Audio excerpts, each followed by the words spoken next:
गावात किंवा छोट्या कॉलनीत नवीन कुणी आलं की सगळ्यांचं लक्ष आपोआप तिकडे जातं. आणि तसंच काहीस त्या दिवशी झालं. समोरच्या रिकाम्या घरात एक नवीन मुलगी राहायला आली. सकाळी ती घराबाहेर उभी होती, हातात चहाचा कप, केस हलकेच वायाने हलत होते आणि तिची नजर आजूबाजूला फिरत होती. तेव्हाच माझी नजर तिच्यावर गेली आणि काही क्षणांसाठी वेळ जणू थांबल्यासारखा वाटला. ती लगेच आत गेली, पण त्या एका क्षणाने काहीतरी सुरू झालं होतं. त्या दिवसानंतर रोज सकाळी आणि संध्याकाळी आमच्या नजरा भेटायला लागल्या. सुरुवातीला फक्त एक साधं हसू, मग हलकंसं मान हलवणं, आणि हळूहळू ती नजर जास्त वेळ थांबायला लागली. बोलणं अजून सुरू झालं नव्हतं, पण तरीही असं वाटायचं की खूप काही बोललं जातंय. तिचं नाव मला माहिती नव्हतं, पण तिच्या प्रत्येक सवयी मला लक्षात राहायला लागल्या. ती कधी बाहेर येते, कधी झाडांना पाणी घालते, कधी छतावर जाते. एक संध्याकाळी मी छतावर उभा होतो. आकाशात हलकासा रंग पसरला होता आणि वारा शांत होता. ती समोरच्या छतावर आली. काही क्षण आम्ही फक्त एकमेकांकडे पाहत राहिलो. त्या नजरेत आता संकोच कमी झाला होता आणि ओढ जास्त. हाय, मी हलक्या आवाजात म्हटलं. ती थोडी हसली. हाय, त्या एका शब्दाने सगळं बदललं. त्या दिवसानंतर आमचं बोलणं सुरू झालं, सुरुवातीला दुरून, मग थोडं जवळ येऊन. आता रोजच्या गप्पा आमच्या दिवसाचा भाग बनल्या होत्या. ती तिच्या शहराबद्दल सांगायची, मी माझ्या आयुष्याबद्दल. कधी आम्ही हसायचो, कधी फक्त शांत उभे राहायचो. पण त्या शांततेतही एक वेगळीच जवळीक होती. एक दिवस वारा जरा जोरात होता. ती छतावर आली आणि तिचे केस चेहऱ्यावर येत होते. मी खाली येऊन पाहत होतो आणि नकळत हसलो. तीही हसली. त्या क्षणी वाटलं, ही ओळख आता काहीतरी वेगळं बनते. पण त्या सगळ्यात एक मर्यादा होती, जी दोघांनाही कळत होती. आम्ही कधी ती ओलांडली नाही. कधी कधी ती नजर जास्त काही सांगायची, पण शब्द थांबवायचे. काही दिवसांनी ती अचानक कमी दिसायला लागली. आणि एक दिवस कळलं, ती परत तिच्या शहरात जाणार होती. शेवटच्या दिवशी ती छतावर आली. आम्ही दोघं काही क्षण शांत उभे राहिलो. काळजी घे, ती म्हणाली. मी फक्त हसलो.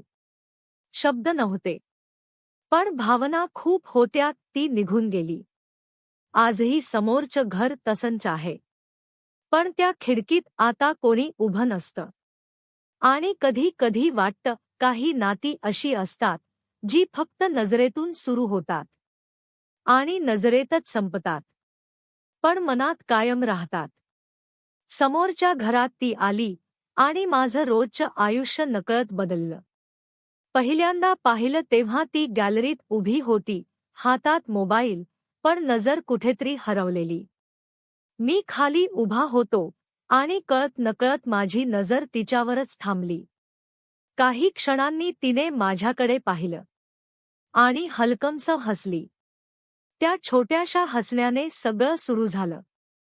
दुसऱ्या दिवसापासून ते सवयीचं झालं. सकाळी ती गॅलरीत आणि मी खाली. नजर भेटायची आणि दिवस छान जायचा. बोलणं अजून नव्हतं, पण तरीही एक ओळख तयार होत होती. एक दिवस पाऊस सुरू होता. मी छतावर उभा राहून पावसाचा आनंद घेत होतो. तेवढ्यात ती समोरच्या छतावर आली, भिजत, केस मोकळे आणि चेहऱ्यावर एक वेगळीच शांतता. त्या क्षणी माझी नजर तिच्यावरून हटलीच नाही. तिनेही मला पाहिलं आणि काही क्षण दोघं फक्त एकमेकांकडे पाहत राहिलो. पावसाचा आवाज, थंड हवा आणि त्या सगळ्यात एक वेगळीच जवळीक निर्माण झाली. त्या दिवसानंतर आमचं बोलणं सुरू झालं. सुरुवात हाय पासून झाली, मग नाव, काम, आवडी आणि हळूहळू मन.